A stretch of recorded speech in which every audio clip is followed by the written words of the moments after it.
Hindi pa sumisilip ang araw sa silangang langit nang magising si Ramon de la Cruz sa maliit niyang tahanan sa dulo ng isang masikip na eskinita.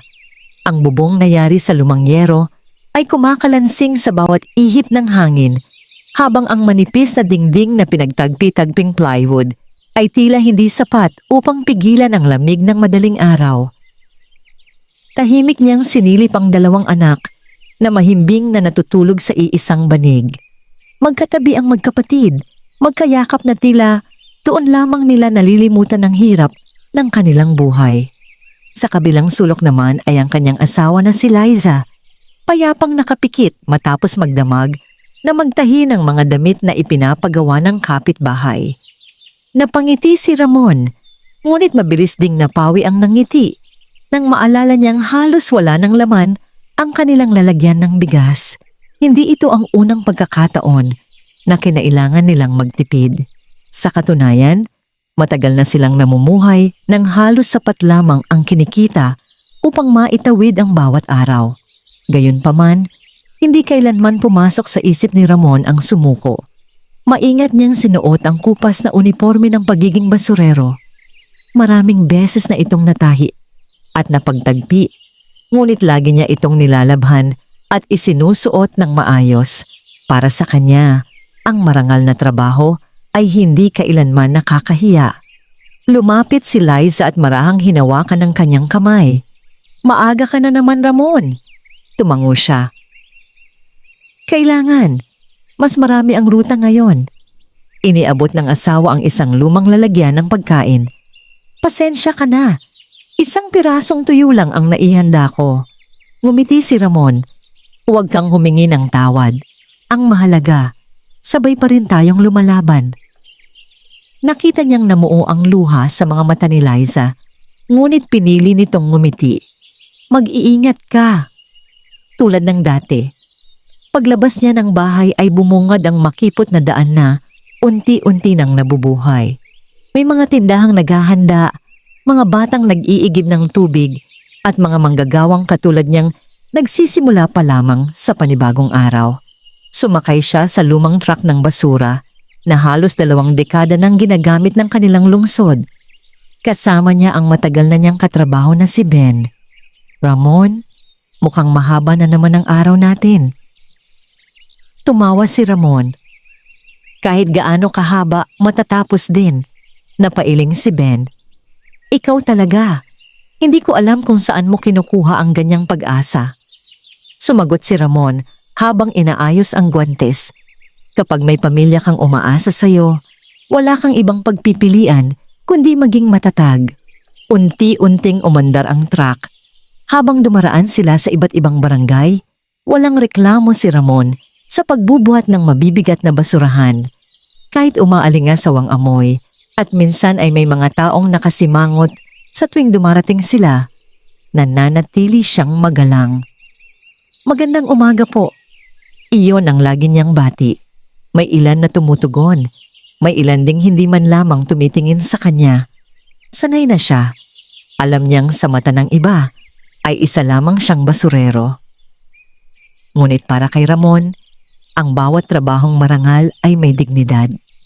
Habang nagpapatuloy ang kanilang ruta, napansin niyang may isang batang babae na nahihirapang buhati ng isang malaking supot ng basura. Mabilis siyang bumaba sa truck. "Ako na, iho." Ngumiti ang bata. "Salamat po." Pagkatapos niyang ilagay ang supot sa truck ay iniabot ng bata ang isang maliit na bote ng malamig na tubig. "Para po sa inyo." Napakamot si Ramon. "Huwag na. Regalo ko po." Tinanggap niya iyon na may malaking namangiti. "Maraming salamat." Mula sa malayo ay nakatingin ang ina ng bata. "Lagi kitang nakikita rito. Napakabuti mong tao." Mahinhin lamang nang ngumiti si Ramon. "Trabaho ko lang po ito." Hindi niya alam na ang simpleng tagpong yon ay may isang taong tahimik na nakamasid mula sa loob ng isang itim na mamahaling sasakyan. Isang matandang lalaki, ang seryosong pinagmamasdan ang bawat kilos ni Ramon. Hindi siya nagsasalita. Tahimik lamang niyang pinapanood.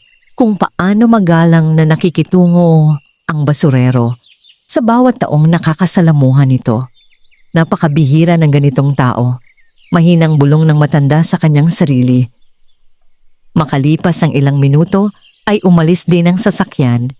Hindi alam ni Ramon na iyon ang unang pagkakataon na nag-cruise ang kanilang landas at iyon din ang simula ng pagbabago ng kanyang kapalaran. Pagsapit ng tanghali ay halos nangangalay na ang kanyang buong katawan. Subalit hindi pa tapos ang kanilang trabaho. May natitira pang 2 barangay. Habang nagpapahinga sandali, binuksan niya ang baon. 1 pirasong tuyo, kaunting kanin, at tubig. Tahimik siyang kumain sa lilim ng isang puno. Lumapit si Ben. Ramon, kung ako ang nasa kalagayan mo, baka matagal na akong sumuko. Ngumiti siya. Kapag sumuko ako, sino ang lalaban para sa mga anak ko? Hindi nakasagot si Ben. Sa simpleng sagot na yon ay tila nakita niyang ang tunay na lakas ng tao ay hindi nasusukat sa dami ng kanyang pera, kundi sa tibay ng kanyang paninindigan. Bandang hapon ay natapos din ang kanilang ruta. Pagod na pagod ang kanyang katawan. Masakit ang likod, mabigat ang mga braso. Ngunit nang makita niyang naghihintay ang kanyang 2 anak sa labas ng kanilang bahay, tila nawala ang lahat ng kanyang pagod. Tatay! Sabay na yumakap ang mga bata. May inilabas si Ramon mula sa kanyang bag, 2 pirasong tinapay. Ito lang ang nakaya ni tatay. Ngunit para sa 2 bata, para na yung isang handaan. Masaya silang kumain habang nagkukwentuhan tungkol sa kanilang araw. Tahimik lamang na pinagmamasdan ni Ramon ang kanyang pamilya. Sa puso niya ay may isang panalangin. Sana dumating ang araw na hindi na nila maranasan ang ganitong hirap. Hindi niya alam na mas mabilis nang kumikilos ang tadhana kaysa sa kanyang inaakala. Sa kabilang bahagi ng lungsod, ang parehong itim na sasakyan ay muling huminto. Sa loob nito ay naroon pa rin ang matandang lalaking kaninang tahimik na nagmamasid sa kanya. May hawak itong isang makapal na folder. Sa ibabaw nito ay nakasulat ang pangalan ni Ramon de la Cruz. Ngumiti ang matanda. Hanapin ninyo ang lahat ng impormasyon tungkol sa lalaking iyon. Tumango ang kanyang sekretarya. May balak po ba kayo sa kanya, sir? Sumandal ang matanda at tumingin sa malayong kalangitan. Pakiramdam ko, darating ang araw na ang lalaking iyon ang magliligtas sa buhay ko. Lumipas ang ilang araw na walang anumang pagbabago sa buhay ni Ramon de la Cruz. Katulad ng nakagawian, madaling araw pa lamang ay gising na siya upang ihanda ang sarili sa panibagong araw ng pagtatrabaho. Habang tahimik niyang isinasara ang pinto ng kanilang munting bahay, muli niyang nasilayan ang kanyang asawa at 2 anak na mahimbing pa ang tulog. Bago siya tuluyang umalis, sandali siyang tumigil. Pinagmasdan niya ang kanyang pamilya na siyang nagbibigay sa kanya ng lakas upang harapin ang bawat pagsubok. Hindi ako titigil hanggat hindi ko kayo nabibigyan ng mas magandang buhay, mahina niyang bulungi. Pagdating sa garahe ng mga truck ng basura, ay sinalubong siya ng kanyang mga kasamahan. Ramon, mukhang mahirap na naman ang ruta natin ngayon, sabi ni Ben habang iniabot ang listahan ng kanilang dadaanan. Tinanggap iyon ni Ramon at ngumiti lamang. Kahit gaano kahirap, trabaho pa rin natin. Napailing si Ben. Hindi ka talaga nauubusan ng pag-asa. Habang bumibiyahe ang truck sa mga pangunahing lansangan ng lungsod, napansin ni Ramon ang napakaraming sasakyan. Unti-unti nang bumibigat ang trapiko habang papasok ang mga empleyado at estudyante sa kani-kanilang destinasyon. Pagsapit nila sa isang eksklusibong subdivision, agad silang nagsimula sa pangongolekta ng basura. Tahimik na ginagawa ni Ramon ang kanyang tungkulin nang mapansin niyang may isang matandang babae ang nahihirapang itulak ang malaking basurahan palabas ng gate. Mabilis siyang lumapit. "Hayaan ninyo na po ako." Nagulat ang matanda. "Naku iho, kaya ko naman." Ngunit magalang nang ngumiti si Ramon. "Wala pong problema. Bahagi rin po ito ng trabaho ko." Tinulungan niya ang matanda hanggang sa maayos na mailagay ang basurahan sa truck. "Bihira na ang tulad mong magalang," wika ng matanda. "Maraming salamat." Tumango lamang si Ramon. "Walang anuman po." Mula sa kabilang bahay ay may isang lalaking nakamasid sa kanila. Suot nito ang mamahaling Amerikana at tila may iniisip habang pinagmamasdan ang simpleng eksena. Hindi ito iba kundi si Don Alejandro Villarreal, isa sa pinakamayayamang negosyante sa bansa. Hindi niya nakalimutan ang basurerong nakita niya ilang araw na ang nakalipas. Muli niyang nakita ang parehong kabaitan. Hindi ito pakitang tao. Hindi rin ito ginagawa upang humingi ng kapalit. Tahimik lamang niyang sinabi sa kanyang sekretarya. Siya na naman. "Opo, sir." Hindi nagbabago. Tahimik na isinara ng sekretarya ang kanyang tablet. "Patuloy pa rin po ba nating ipasusubaybay ang taong iyon?" Tumango si Don Alejandro. "Hindi dahil may hinala ako, kundi dahil gusto kong malaman kung may natitira pa bang mga taong tulad niya." Samantala, walang kaalam-alam si Ramon na muli na naman siyang pinagmamasdan. Nang matapos ang ruta sa subdivision, ay nagtungo sila sa isang masikip na pamilihan. Habang kinokolekta nila ang mga basura, isang motorsiklo ang mabilis na dumaan. Hindi napansin ng rider ang isang batang lalaki na biglang tumawid. "Anak!" Sigaw ng isang babae. Sa isang iglap ay tumalon si Ramon. Mabilis niyang hinila ang bata, palayo sa daraanan ng motorsiklo. Bahagyang sumemplang ang rider ngunit nakaiwas sa mas malalang aksidente. Napaiyak ang bata habang mahigpit na yakap ni Ramon. "Dahan-dahan lang, wag basta tatawid." Lumapit ang ina ng bata habang umiiyak. "Maraming salamat. Kung hindi dahil sa inyo." Ngumiti si Ramon. Mas mahalaga pong ligtas ang bata. Nagtipon ang mga tao sa paligid. May ilan na pumalakpak, may ilan ding humanga sa kanyang ginawa. Ngunit matapos masigurong ligtas ang lahat, ay tahimik lamang siyang bumalik sa trabaho na para bang walang nangyari. "Napakamot si Ben. Hindi ka talaga nag-iisip ng sarili mo." Sumagot si Ramon habang muling binubuhat ang isang sako ng basura. "Kung ako ang nasa panganib, gugustuhin ko ring may tumulong sa akin." Sa kabilang kalsada, isang itim na sasakyan ang muling huminto. Mula sa loob ay nakita ni Don Alejandro ang buong pangyayari. Hindi niya inaasahang ang lalaking sinusubaybayan niya ay handang isugal, maging ang sariling buhay upang iligtas ang isang estranghero. Tahimik siyang napabuntong hininga. Napakabihira ng ganitong tao. Makalipas ang ilang oras ay nagtungo si Don Alejandro sa kanyang opisina. Isa itong napakalawak na gusali sa sentro ng lungsod na tahanan ng kanyang iba't ibang negosyo. Sa conference room ay naghihintay na ang kanyang abogado at personal na sekretarya. "May ipinahahanap po ba kayo, sir?" tanong ng abogado. Inilapag ni Don Alejandro ang isang folder sa mesa. "Nalaman na ba ninyo ang lahat tungkol kay Ramon de la Cruz?" "Opo." Binuksan ng abogado ang dokumento. 40 taong gulang, 20 taon ng basurero, walang record ng anumang kaso, kilala sa kanilang barangay bilang matulungin at tapat. Huminto ito sandali. "May isang pangyayari pa po." Tumingin si Don Alejandro. Noong nakaraang taon ay nakapulot siya ng malaking halaga ng pera. Ipinasa niya agad sa barangay upang mahanap ang may-ari. Tahimik ang buong silid. Napangiti si Don Alejandro.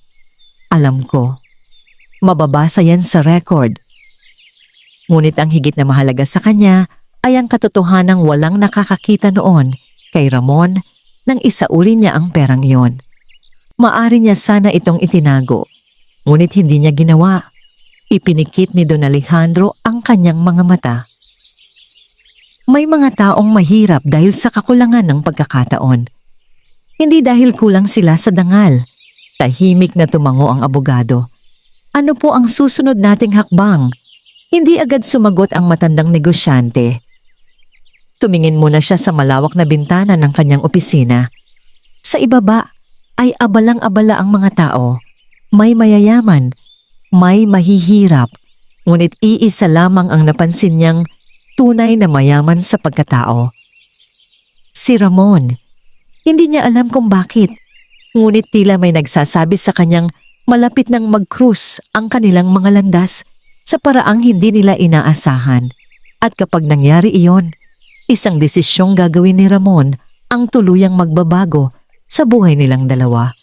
Makalipas ang 1 linggo, naging mas mabigat ang trabaho ni Ramon at ng kanyang mga kasamahan. Sunod-sunod ang mga rutang kailangang tapusin dahil may ilang truck ng lungsod na pansamantalang hindi magamit. Dahil dito, halos hindi na sila makapagpahinga sa pagitan ng bawat barangay. Gayunman, hindi nagbago ang ugali ni Ramon. Katulad ng nakasanayan, binabati niya ang bawat taong nakakasalubong. Tinutulungan niya ang matatandang hirap maglabas ng kanilang basurahan at pinupulot maging ang mga kalat na naiwan sa kalsada. Kahit hindi na yun sakop ng kanyang tungkulin. Napapailing na lamang si Ben. Kung lahat ng tao ay katulad mo, baka wala nang nagtatapon kung saan-saan. Ngumiti si Ramon. Mas madaling baguhin ang sarili kaysa pilitin ang lahat na magbago. Tahimik na tumango si Ben. Sa loob ng maraming taon nilang magkasama, hindi pa niya narinig na nagreklamo si Ramon tungkol sa hirap ng kanilang trabaho. Habang papalapit ang tanghali, dumating sila sa isa sa pinakamayamang distrito ng lungsod. Malalawak ang mga bahay, maayos ang mga hardin, at tahimik ang paligid. Isa-isa nilang kinolekta ang mga basurahan sa bawat tahanan. Nang makarating sila sa isang malaking mansyon, napansin ni Ramon ang isang itim na sedan na mabilis na umalis sa driveway. Halatang nagmamadali ang driver dahil halos hindi nito naisara nang maayos ang likurang compartment ng sasakyan. Hindi na yon pinagtuunan ni Ramon ng pansin. Nagpatuloy siya sa kanyang trabaho. Pagkalipas ng ilang minuto, habang naglalakad siya sa gilid ng kalsada, may napansin siyang isang mamahaling leather bag na nakahandusay malapit sa bangketa. Huminto siya. Tumingin siya sa paligid. Walang taong tila naghahanap nito. Maingat niyang pinulot ang bag. Mabigat ito. Hindi niya ito binuksan. Ben? Lumapit ang kanyang kasamahan. Ano yon? May naiwan. Tiningnan ni Ben ang bag. Mukhang mamahalin yan. Tumango si Ramon. Baka may-ari pa nito ang naghahanap. Napatingin si Ben sa paligid. Wala namang tao. Hindi sumagot si Ramon. Maingat niyang isinilid ang bag sa loob ng truck. Hindi upang itago, kundi upang masiguro na hindi ito mawawala habang hinahanap nila ang may-ari. Natapos nila ang ruta bago mag-alas 12. Pagdating sa himpilan ng kanilang opisina, dinala agad ni Ramon ang bag sa kanilang supervisor. Sir, may napulot po kami. Nagulat ang supervisor. Ano yan? Hindi ko po alam. Basta napulot namin sa tabi ng kalsada. Binuksan ng supervisor ang bag upang makahanap ng anumang pagkakakilanlan. Lahat ng naroroon ay natigilan. Makapal na bungkos ng salapi ang bumungad sa kanila. May mga dokumento, may laptop, may ilang mahahalagang papeles na may tatak ng iba't ibang kumpanya.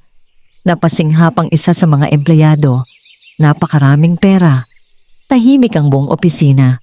Lumingon ang supervisor kay Ramon. Binuksan mo ba ito bago mo dinala rito? Umiling siya. Hindi po. Bakit? Simple ang naging sagot ni Ramon. Hindi ko naman pag-aari. Natahimik ang lahat. Sa panahon kung kailan maraming tao ang natutuksong kunin ang hindi kanila, kakaiba ang naging tugon ni Ramon. Agad na tumawag ang supervisor sa pinakamalapit na himpilan ng pulisya. Makalipas ang ilang minuto ay dumating ang mga pulis. Isa-isang sinuri ang laman ng bag. May isang opisyal ang tumingin kay Ramon. Ikaw ang nakapulot nito? Opo. Sigurado ka bang walang nabawas? Opo. Hindi nagawang alisin ng opisyal ang tingin sa kanya. Bihira siyang makatagpo ng taong kusang nagsasauli ng ganitong kalaking halaga. Isa sa mga pulis ang nagsimulang suriin ang mga dokumento. Bigla itong napatingin sa kanyang kasamahan. Sir? Ano? Alam ko kung kanino ito. Sino? Huminga ito ng malalim. Kay Don Alejandro Villarreal. Nagkatinginan ng lahat. Maging ang supervisor ay napamulat. Isa sa pinakamayayamang negosyante sa bansa ang may-ari ng bag. Agad na ipinagbigay alam ng pulisya ang insidente sa opisina ng negosyante. Samantala, sa kabilang bahagi ng lungsod ay abalang-abala si Don Alejandro sa isang mahalagang pagpupulong. Biglang pumasok ang kanyang sekretarya. Sir?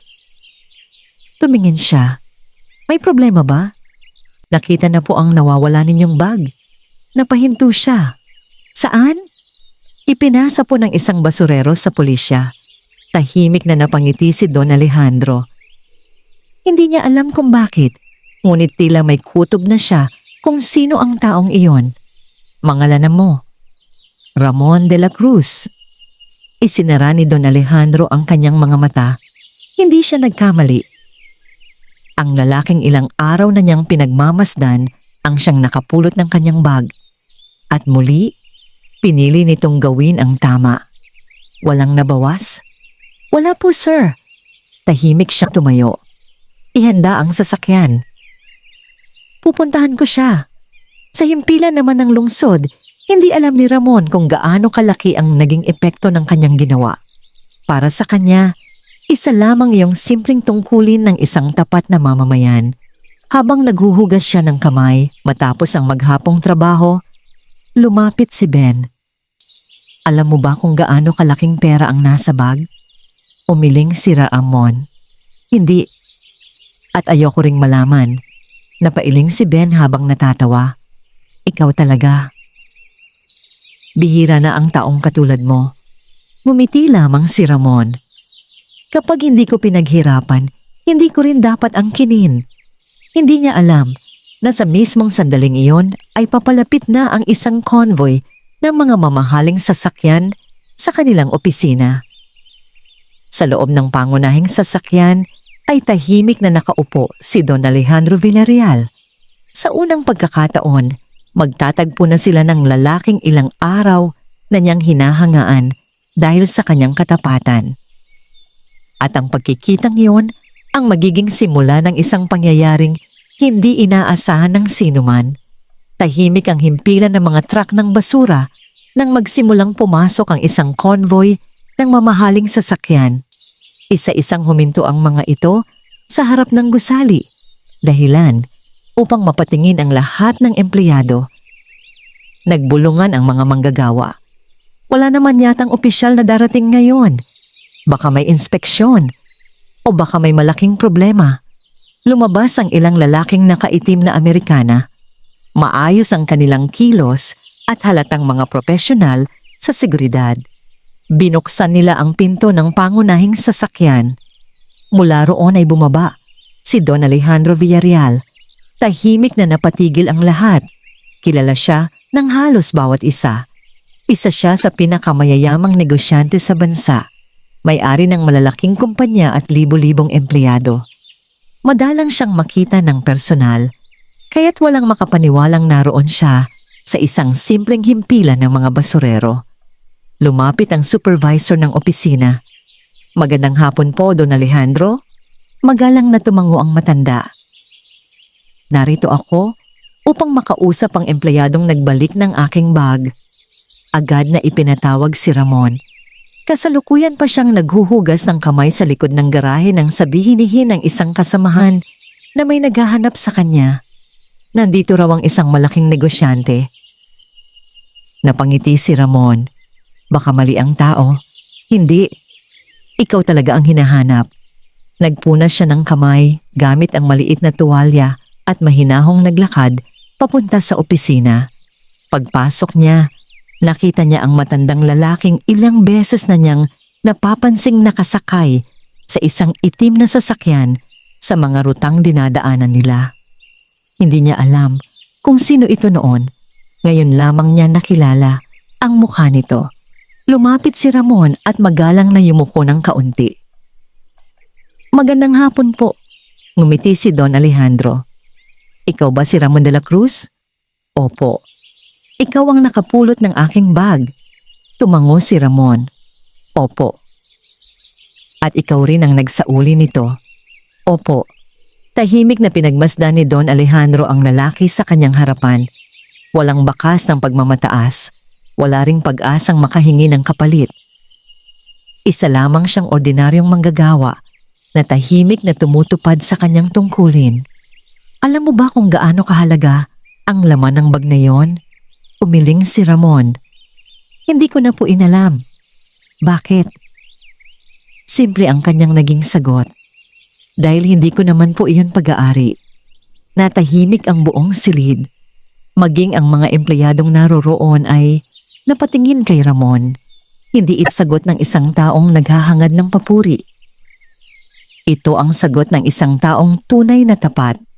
Makalipas ang ilang sandali ay nagsalita si Don Alejandro. "Maraming salamat. Bilang pasasalamat, nais kitang bigyan ng gantimpala." Tumango ang kanyang sekretarya at inilabas ang isang puting sobre. Inabot iyon kay Ramon, ngunit hindi niya agad tinanggap. "Ano po ito?" "Kaunting pasasalamat." Marahang itinulak ni Ramon pabalik ang sobre. "Pasensya na po." "Nagawa ko lang po ang tama." Nagulat ang lahat. Hindi nila inaasahang may taong tatanggi sa alok ng isang bilyonaryo. Maging si Don Alejandro ay tila napangiti. Alam mo bang karamihan sa tao ay hindi magdadalawang isip na tanggapin niyan? Magalang na sumagot si Ramon. "Hindi ko po isinuli ang bag para mabayaran. Kung tatanggapin ko ito, parang ipinagbili ko ang katapatan ko." Tahimik ang buong opisina. Napabuntong hininga si Don Alejandro. Sa loob ng maraming taon sa mundo ng negosyo, bihira siyang makatagpo ng taong hindi nasisilaw sa pera. Unti-unti niyang naalala ang kanyang kabataan. Panahong wala rin siyang yaman. Panahong ang pangalan at dangal lamang ang kanyang puhunan. "Ramon?" "Opo." "Hindi ka ba nagsisisi?" Umiling siya. "Hindi po." "Kahit mahirap ang buhay ninyo?" Muli siyang ngumiti. Mas mahirap pong mabuhay na walang malinis na konsensya. Parang may kung anong tumama sa puso ng matandang negosyante. Napayuko siya sandali. Pagkaraan ng ilang segundo ay muling nagsalita. "Kung ayaw mong tanggapin ang perang ito, hindi kita pipilitin." Tumango si Ramon. "Maraming salamat po sa pag-unawa." Ngunit bago pa siya makaalis ay muling nagsalita si Don Alejandro. "May isa pa akong hihilingin." Huminto si Ramon. "Ano po iyon?" "Nais kitang anyayahan na bumisita sa aking opisina sa susunod na linggo." Nagulat si Ramon. "Ako po?" "Oo. Wala po akong alam sa negosyo. Hindi kita tatawagin bilang negosyante, kundi bilang isang taong nais kong makilala." Hindi agad nakasagot si Ramon. Hindi niya alam kung bakit interesado sa kanya ang isang taong kasing yaman ni Don Alejandro. Ngunit nakita niya ang sinseridad sa mga mata nito. "Kailan po?" "Inaasahan kita sa Lunes." Tumango si Ramon. "Susubukan ko pong makapunta." Ngumiti si Don Alejandro. "Hindi mo ito pagsisisihan." Pagkaalis ng convoy ay nagsimula ng magtanong ang mga kasamahan ni Ramon. Anong nangyari? Bakit ka inimbitahan? May ibinigay ba siyang malaking halaga? Umiling lamang siya. Wala. Tumanggi ako. Halos sabay-sabay silang napatingin sa kanya. Tinanggihan mo? Oo. Napakamot si Ben. Hindi talaga kita maintindihan. Ngumiti si Ramon. Hindi naman pera ang dahilan kung bakit tayo dapat gumawa ng tama. Habang naglalakad pa uwi, paulit-ulit na pumapasok sa isip niya ang paanyaya ni Don Alejandro. Hindi niya alam kung ano ang naghihintay sa kanya. Samantala, sa loob ng kanyang sasakyan, tahimik ding nakatanaw si Don Alejandro sa bintana. Napangiti siya. Sa wakas, nakita ko rin ang taong matagal ko nang hinahanap. Nagulat ang kanyang sekretarya. Sir, hindi ang pinakamatalino, hindi ang pinakamayaman, kundi ang taong hindi kayang bilhin ng pera. Hindi pa alam ni Ramon na ang paanyayang iyon ay magbubukas ng pintuan sa isang pagsubok na higit na mas mabigat kaysa sa kahirapan. At sa pagsubok na iyon, kakailanganin niyang pumili sa pagitan ng sariling kapakanan at ng buhay ng taong unti-unti nang nagtitiwala sa kanya. Mula nang makauwi si Ramon de la Cruz noong araw na yon, hindi na naalis sa kanyang isip ang paanyaya ni Don Alejandro Villarreal. Habang naghahaponan silang mag-anak sa kanilang munting tahanan, napansin ni Liza na tila malalim ang kanyang iniisip. Parang may bumabagabag sa'yo, malumanay na sabi ng kanyang asawa.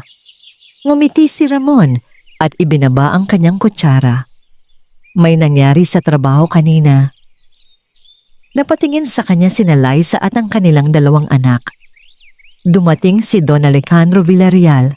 Nagulat si Liza. Ang bilyonaryong negosyante? Tumango si Ramon. Siya ang may-ari ng bag na napulot ko. Ano ang sinabi niya? Pinasalamatan niya ako. At inimbitahan niya akong pumunta sa opisina niya sa Lunes. Saglit na natahimik ang buong pamilya.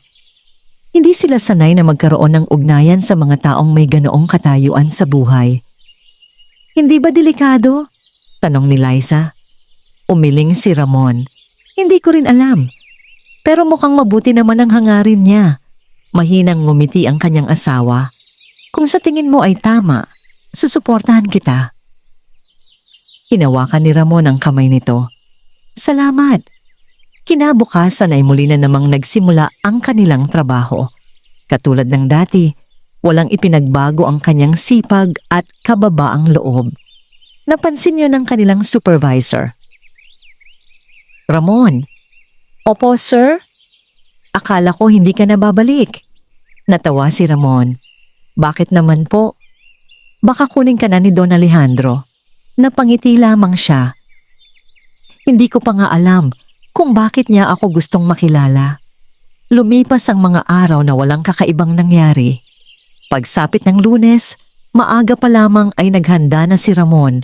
Isinuot niya ang pinakamalinis niyang polo na ilang taon na niyang iniingatan para sa mahahalagang okasyon. Lumapit si Liza at inayos ang kwelyo ng kanyang damit. Kahit luma na ito, maayos pa rin. Ngumiti si Ramon. Ang mahalaga ay malinis. Pagkatapos magpaalam sa kanyang pamilya, sumakay siya ng jeep patungo sa sentro ng lungsod. Habang papalapit siya sa napakataas na gusali ng Villarreal Group, hindi niya maiwasang mamangha. Napakalawak ng gusali. Makintab ang mga salamin. Tahimik at maayos ang paligid. Pagpasok niya sa lobby ay sinalubong siya ng receptionist. Magandang umaga po. May appointment po ba kayo? Opo. Kay Don Alejandro Villarreal. Nang marinig ang kanyang pangalan, agad siyang pinapasok. Kanina pa po kayo hinihintay.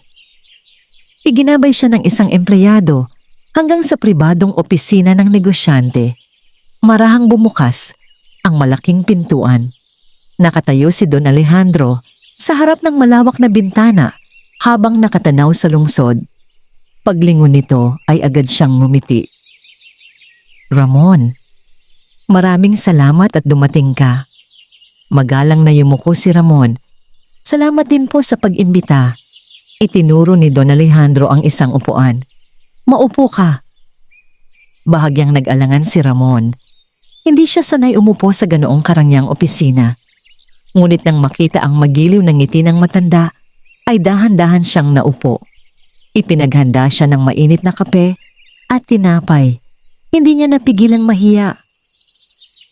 Hindi na po sana kayo nag-abala. Umiling si Don Alejandro. Ang isang taong katulad mo ay nararapat lamang na igalang. Tahimik na nagsimula ang kanilang pag-uusap. Hindi negosyo ang naging paksa. Hindi rin pera. Sa halip ay ang buhay ni Ramon. Ikinuwento niya ang kanyang kabataan, ang maagang pagpanaw ng kanyang ama, ang pagtigil sa pag-aaral upang buhayin ang kanyang ina, at ang pagsusumikap na maitaguyod ang sarili niyang pamilya. Tahimik lamang na nakinig si Don Alejandro. Walang anumang pagputol, walang paghusga. Matapos magsalita ni Ramon, ay napabuntong hininga ang matandang negosyante. Alam mo ba kung bakit gusto kitang makilala? Umiling si Ramon dahil matagal na kitang inoobserbahan. Nagulat si Ramon. Ako po, tumango ang matanda.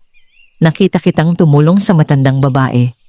Nakita kitang iligtas ang batang muntik ng masagasaan. Nakita kitang isauli ang bag ko nang walang hinihinging kapalit. Natahimik si Ramon.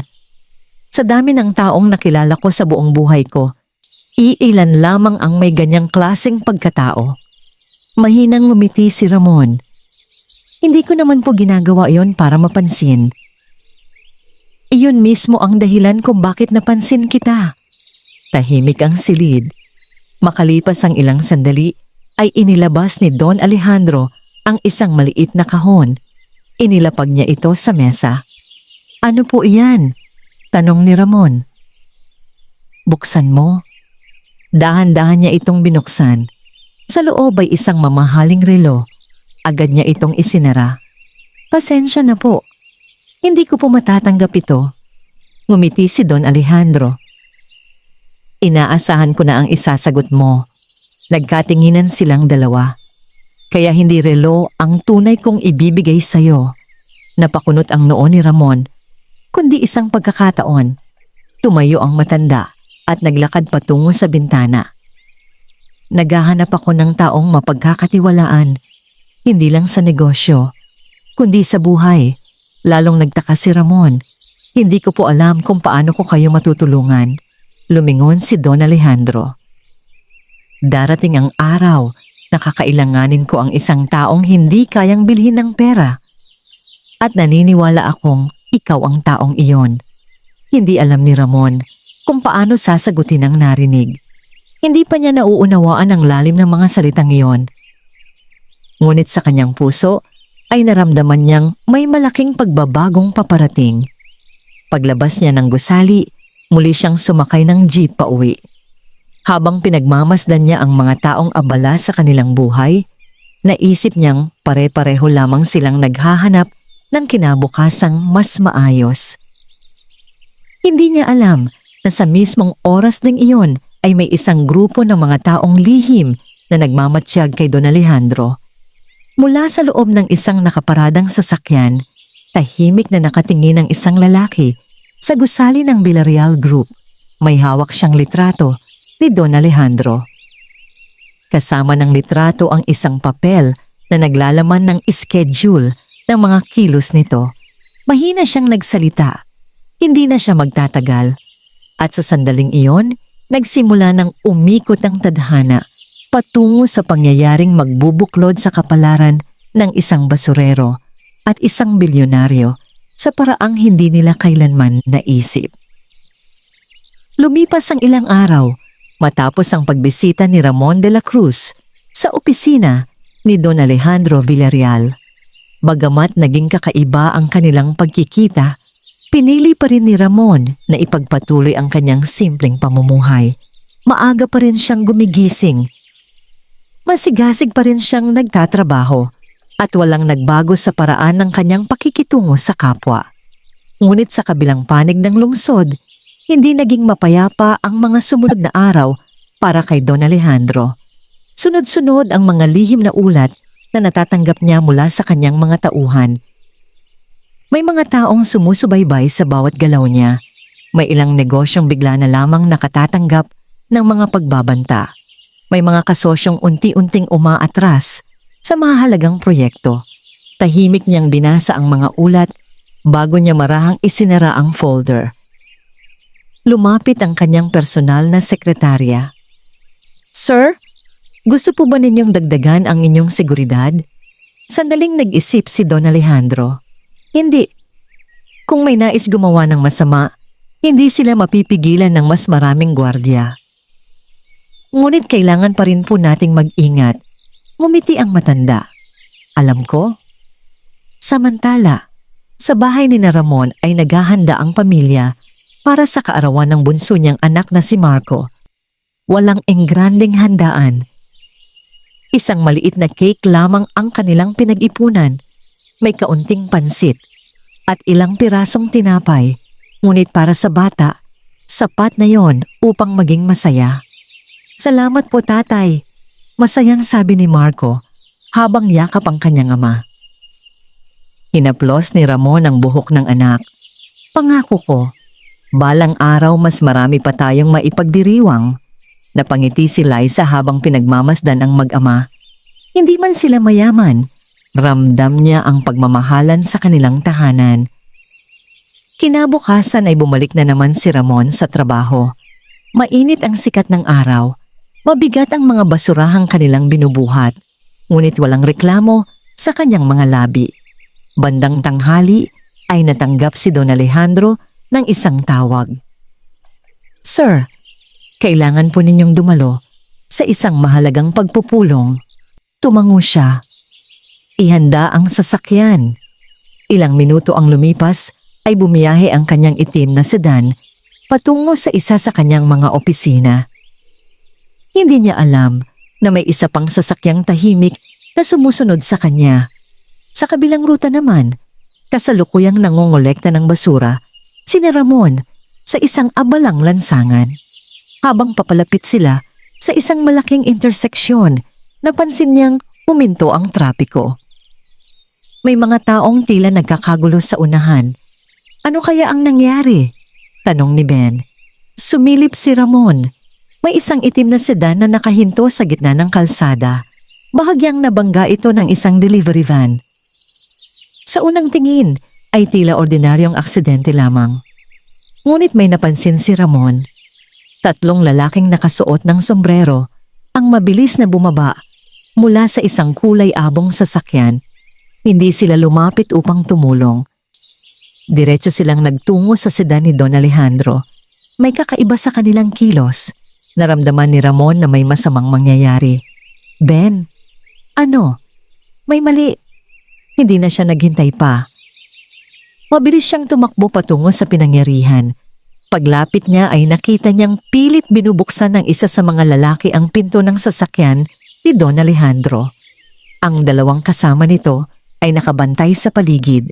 Biglang napansin ng isa sa kanila si Ramon. "Umalis ka rito!"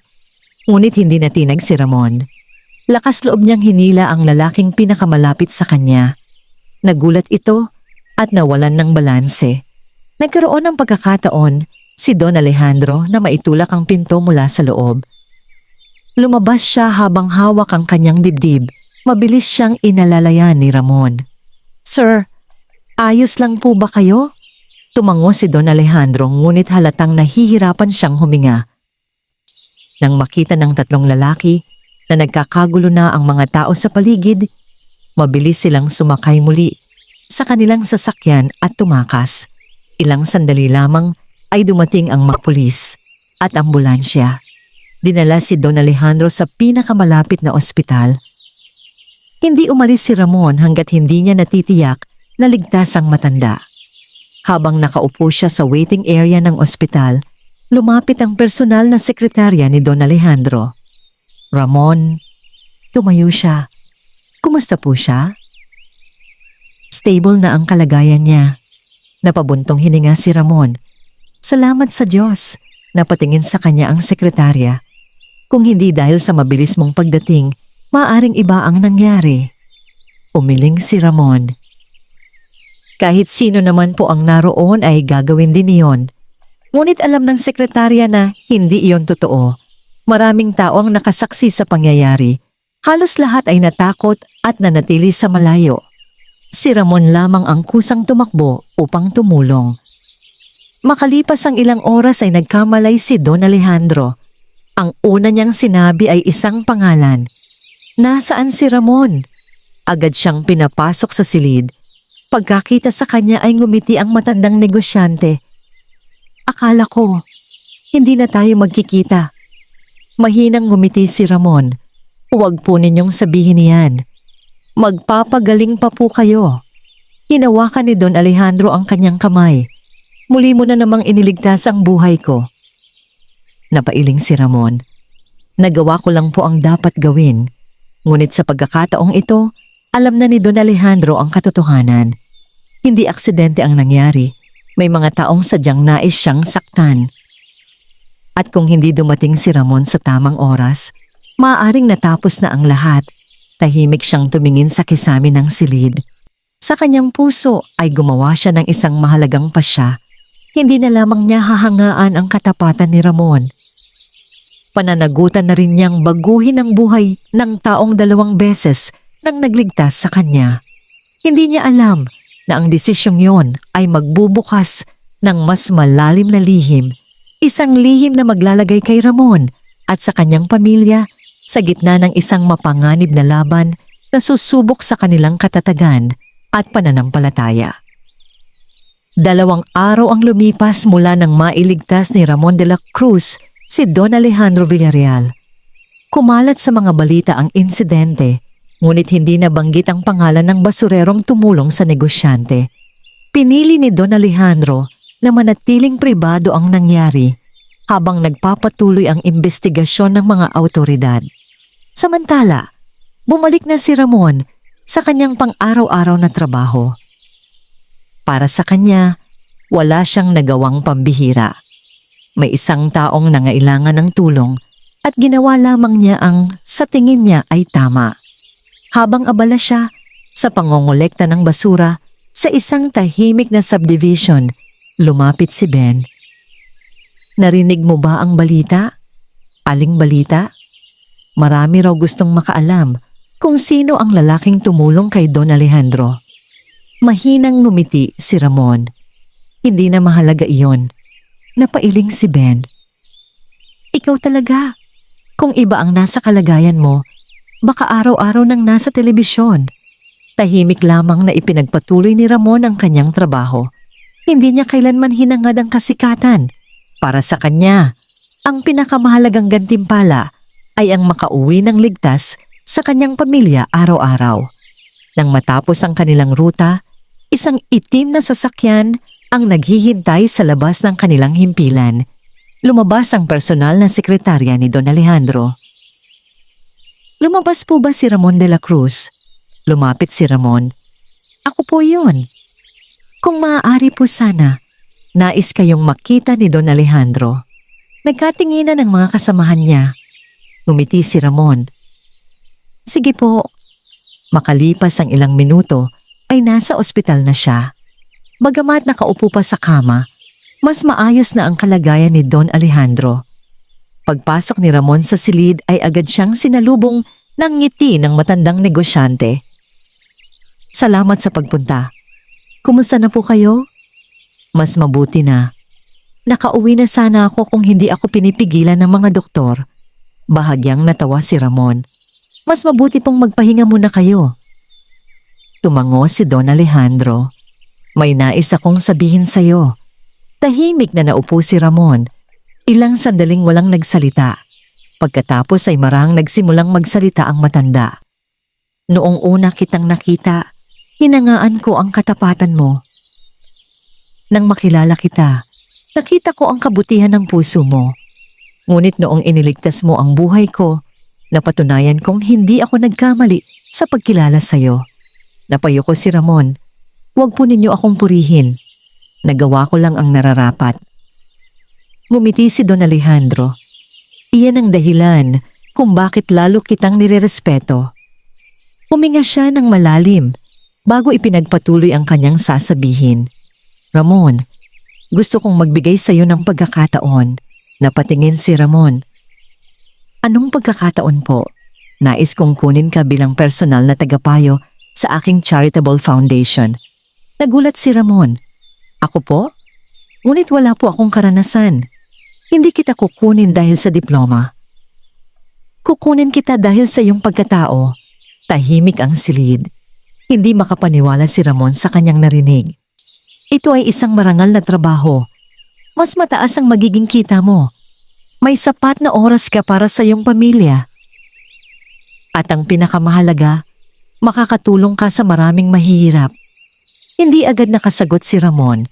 Naisip niya ang kanyang mga kasamahan, ang trabaho niyang minahal sa loob ng maraming taon, at ang pangakong ginawa niya sa kanyang sarili na manatiling tapat saan man siya dalhin ng buhay.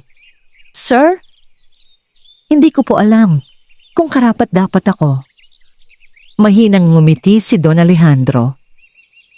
Ang mga taong tunay na karapat-dapat ay kadalasang sila pa ang nagdududa sa sarili. Sa pagkakataong yon ay pumasok ang abogado ni Don Alejandro. Inihanda ko na po ang mga dokumento. Inilapag niya ang isang folder sa mesa. Hindi yon kontrata ng negosyo lamang. Kasama ron ang scholarship para sa 2 anak ni Ramon, kumpletong health insurance para sa kanyang pamilya, at isang maliit na bahay na maaaring hulugan ng halos walang interes. Tahimik na napaluha si Ramon. Hindi niya inaasahan ang lahat ng yon. Sir, hindi ko po alam kung paano ako magpapasalamat. Umiling si Don Alejandro. Hindi ito limos. Hindi rin ito awa. Ito ay pagkakataong pinaniniwalaan kong karapat-dapat mong matanggap. Hindi napigilan ni Ramon ang pagpatak ng luha. Sa unang pagkakataon sa loob ng maraming taon, nakakita siya ng pag-asang maiahon ang kanyang pamilya sa kahirapan. Ngunit kasabay ng pag-asang iyon ay may takot din siyang naramdaman. Paano po ang mga kasamahan ko? Tanong niya. Nakasanayan ko na silang makatrabaho. Ngumiti ang matanda. Ang tunay na kaibigan ay matutuwa sa pag-unlad mo. At kung nanaisin mo, maaari pa rin kayong magkita. Tumango si Ramon. Hihingi lang po sana ako ng kaunting panahon. Nais kong pag-usapan muna namin ito ng pamilya ko. At gusto kong ipagdasal ang magiging pasya. Lalong humanga si Don Alejandro. Walang problema. Ang mahahalagang desisyon ay hindi dapat minamadali. Pag-uwi ni Ramon ay agad siyang sinalubong ni Liza at ang kanilang mga anak. Napansin ni Liza ang kanyang namumulang mga mata. Anong nangyari?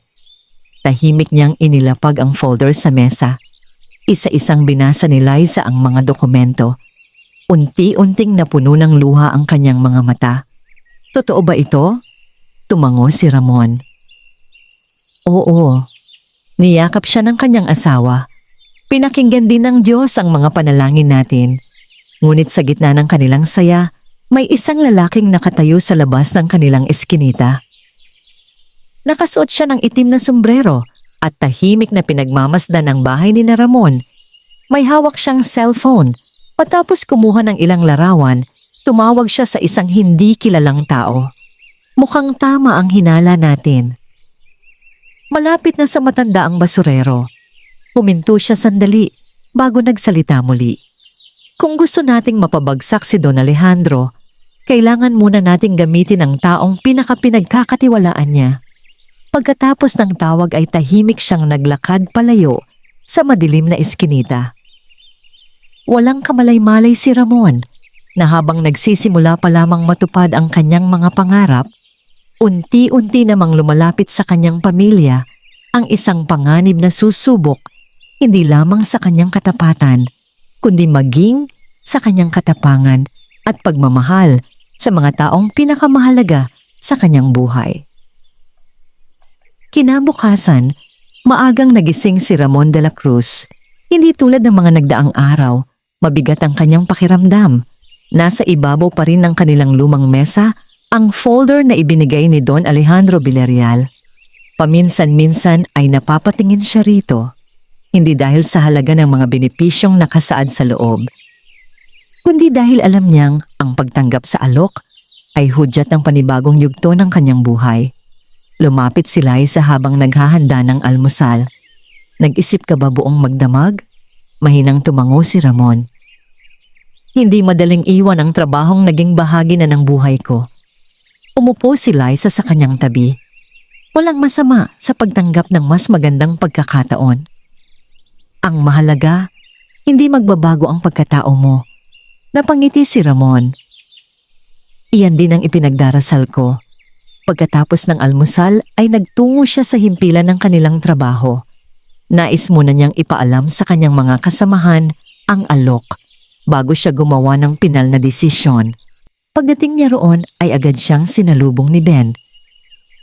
May problema ba? Umiling si Ramon. May gusto lang akong sabihin. Tinipon niya ang kanyang mga kasamahan. Tahimik silang nakinig habang ikinuwento niya ang naging pag-uusap nila ni Don Alejandro. Nang matapos siya ay walang nagsalita sa loob ng ilang segundo. Pagkatapos ay lumapit si Ben at marahang tinapik ang kanyang balikat.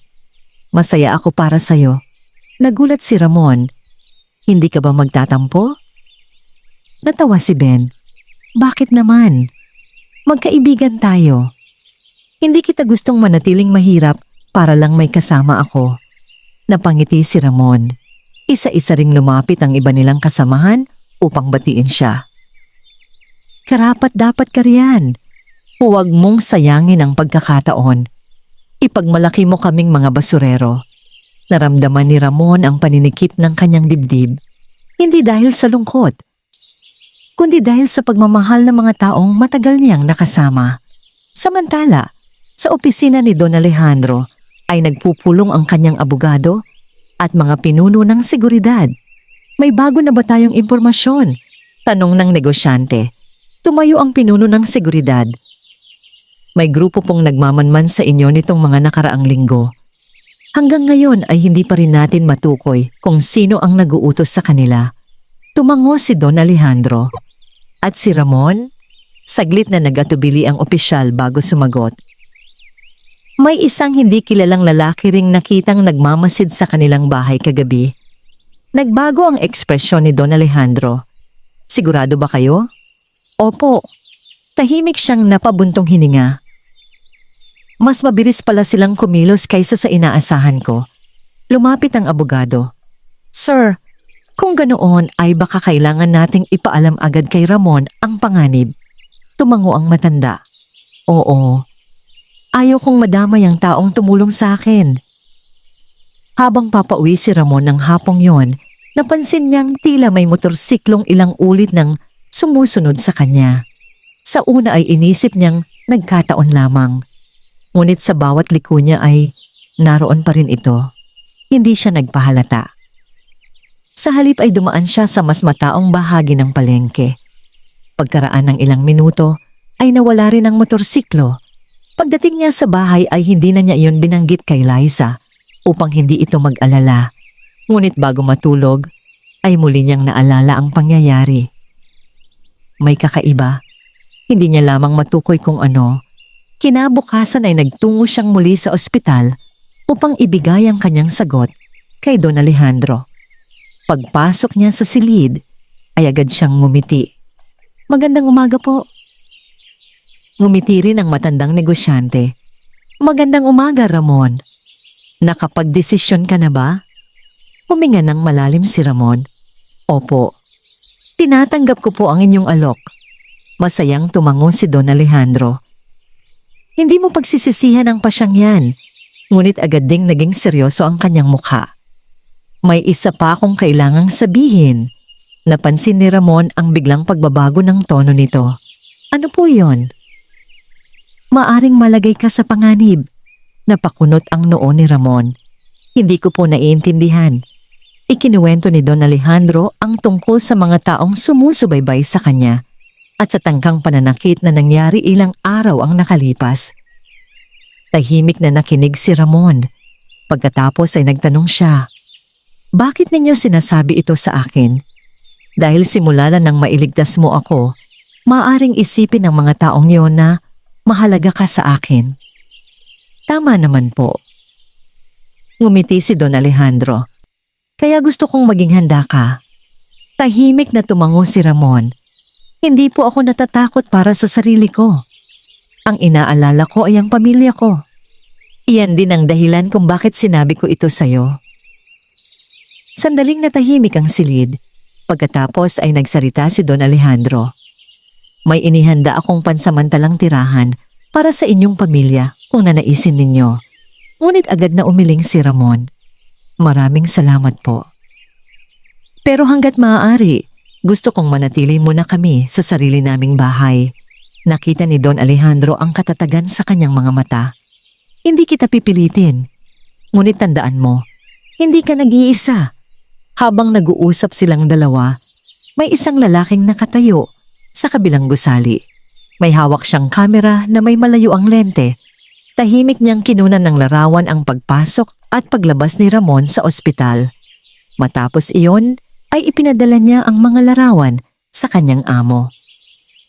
Ilang sandali lamang ay may dumating na maikling mensahe bilang tugon. Simulan na ang susunod na hakbang.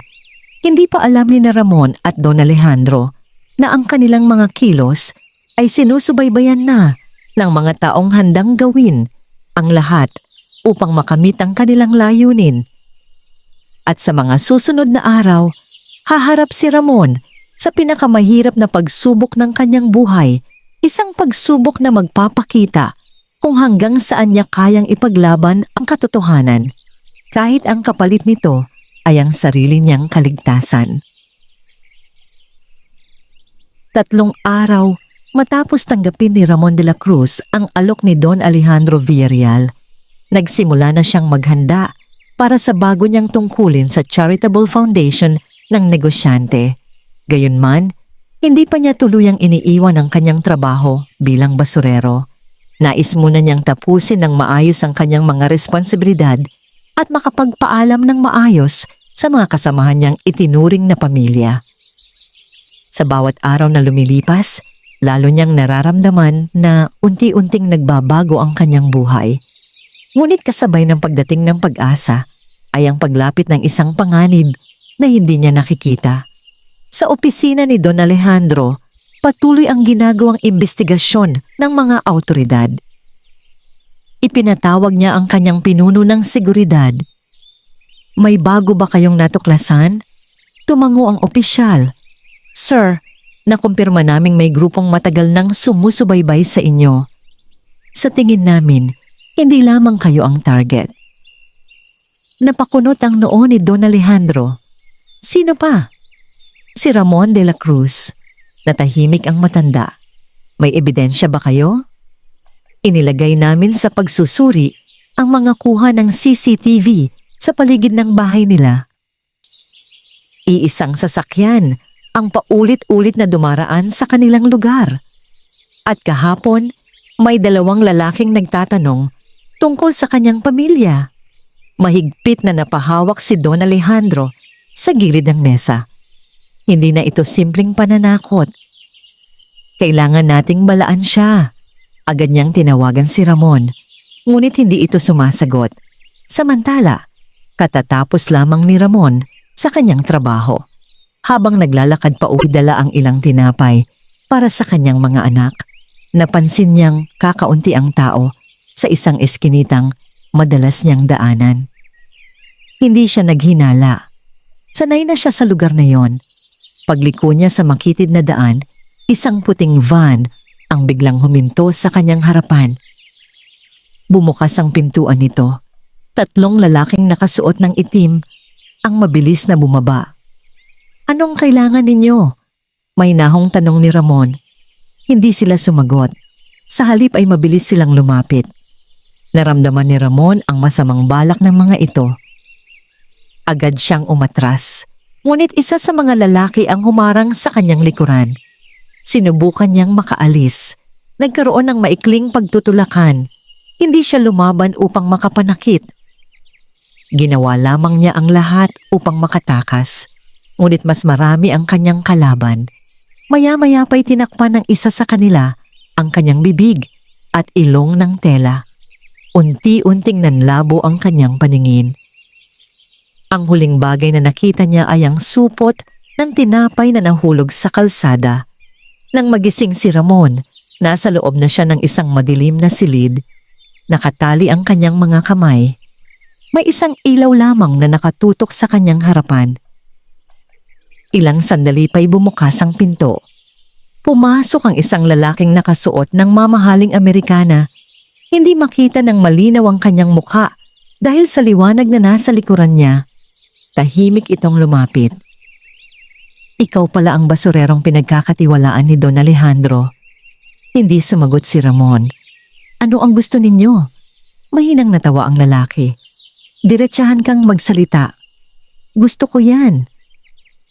Umupo ito sa harap niya. Hindi ikaw ang tunay naming kalaban. Ngunit mahalaga ka sa kanya.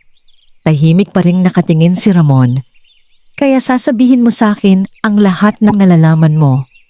Wala akong alam. Napangiti ang lalaki. Talaga ba? Alam naming gusto kanyang isama sa kanyang foundation. Alam naming madalas na kayong nag-uusap. Ano ang mga plano niya? Matatag na sumagot si Ramon. Wala akong maibibigay sa inyo. Biglang nagbago ang ekspresyon ng lalaki. Tapat ka nga. Ngunit tingnan natin kung hanggang kailan. Tumayo ito at naglakad patungo sa pinto. Bago lumabas ay huminto siya. May isang bagay kang dapat malaman. Ligtas pa ang pamilya mo. Sa ngayon, pagkasara ng pinto ay nanatiling tahimik si Ramon. Hindi siya natakot para sa sarili. Ang nasa isip lamang niya ay sina Liza at ang kanyang mga anak. Ipinikit niya ang kanyang mga mata. Tahimik siyang nanalangin na sana ay walang mangyaring masama sa kanila. Samantala, sa bahay ni na Ramon, nagsimula ng mag-alala si Liza. Hindi pa kailanman naunang hindi umuwi ang kanyang asawa nang walang pasabi. Paulit-ulit niya itong tinatawagan, ngunit hindi ito sumasagot. Makalipas ang isang oras, dumating si Ben. Narito ba si Ramon? Umiling si Liza. Hindi pa siya nakakauwi. Napatingin si Ben sa supot na hawak niya. Nakita ko ito sa kalsada. Dahan-dahang binuksan ni Liza ang supot. Sa loob ay ang tinapay na paborito ng kanilang mga anak. Napaluha siya. Hindi maaaring basta na lamang iiwan yon ni Ramon. May nangyari. Agad silang nagtungo sa pinakamalapit na himpilan ng pulisya. Kasabay nito, nakatanggap din ng balita si Don Alejandro. Tahimik siyang tumayo mula sa kanyang kinauupuan. Sigurado ba kayo? Tumango ang pinuno ng seguridad. Hindi na po siya makita. Napapikit si Don Alejandro. Hinuli na nila siya. Huminga siya ng malalim bago nagsalita. Makinig kayong lahat. Gamitin ninyo ang lahat ng tao at kagamitan na meron tayo. Hindi tayo titigil hanggat hindi natin natatagpuan si Ramon. Tahimik na tumango ang bawat isa. Sa unang pagkakataon, matapos ang maraming taon sa mundo ng negosyo, hindi ang kanyang mga kumpanya ang pinakamahalaga sa kanya, kundi ang buhay ng isang taong 2 beses nang nagsakripisyo upang iligtas siya. At sa isang madilim na silid, sa hindi pa matukoy na lugar, nanatiling matatag si Ramon. Hindi niya alam kung kailan siya makakalaya. Ngunit alam niyang may isang bagay na hindi kailanman kayang agawin ng kanyang mga bihag, ang kanyang katapatan, pananampalataya at paninindigang gawin ang tama, gaano man kabigat ang kapalit nito. Mabigat ang katahimikan sa madilim na silid kung saan nakakulong si Ramon de la Cruz. Hindi niya alam kung ilang oras na ang lumipas mula nang siya ay dukutin. Ang tanging nagbibigay sa kanya ng lakas ay ang pag-asang muli niyang makikita ang kanyang pamilya. Sa kabilang panig ng lungsod, walang tigil ang paghahanap ng mga pulis at ng security team ni Don Alejandro Villarreal. Sinuyod nila ang mga lugar na posibleng pinagdalhan kay Ramon, ngunit tila naglaho ito na parang bula. Tahimik na nakatayo si Don Alejandro sa command room ng kanyang kumpanya. Nakalatag sa malaking mesa ang mapa ng lungsod, mga larawan mula sa CCTV at iba't ibang ulat ng mga investigador. Lumapit ang pinuno ng seguridad. Sir, may nakita kaming bagong impormasyon. Tumingin si Don Alejandro. May isang lumang bodega sa labas ng lungsod na ilang beses nang namataan ng puting van. Agad na tumayo ang matandang negosyante. Ipabatid sa pulisya. Walang gagalaw, nang walang koordinasyon. Makalipas ang ilang minuto ay sama-samang nagtungo roon ang mga pulis at security team. Samantala, sa loob ng bodega ay muling lumapit ang lalaking namumuno sa grupo kay Ramon. Hanggang ngayon ay ayaw mo pa ring magsalita. Tahimik na tumingin si Ramon sa kanya. Wala akong maibibigay sa inyo, napailing ang lalaki. Isang simpleng basurero, ngunit mas matapang ka pa kaysa sa maraming taong may kapangyarihan. Hindi sumagot si Ramon. Alam niyang anumang sasabihin niya ay hindi magbabago ang sitwasyon. Maya-maya'y may isang tauhan ang nagmamadaling pumasok. Boss! Ano? May mga pulis sa paligid. Nanlaki ang mga mata ng lalaki. Paano nila tayo natuntun? Hindi na siya nakapagsalita pa.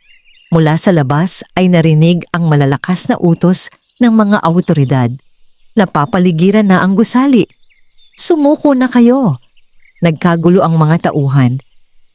May ilan na nagtangkang tumakas sa likurang bahagi ng bodega. Ngunit agad silang naharang ng mga pulis. Nakita ng isa sa mga salarin si Ramon. Dahil sa iyo ito, galit na galit itong lumapit. Ngunit bago pa man niya malapitan si Ramon, ay mabilis siyang napigilan ng mga awtoridad na pumasok sa gusali. Ilang minuto lamang ang lumipas ay tuluyan ng nakontrol ng mga pulis ang buong lugar. Mabilis nilang kinalas ang mga tali sa kamay ni Ramon. Maayos ka ba? Tanong ng isang pulis. Tumango siya. Opo. Salamat po.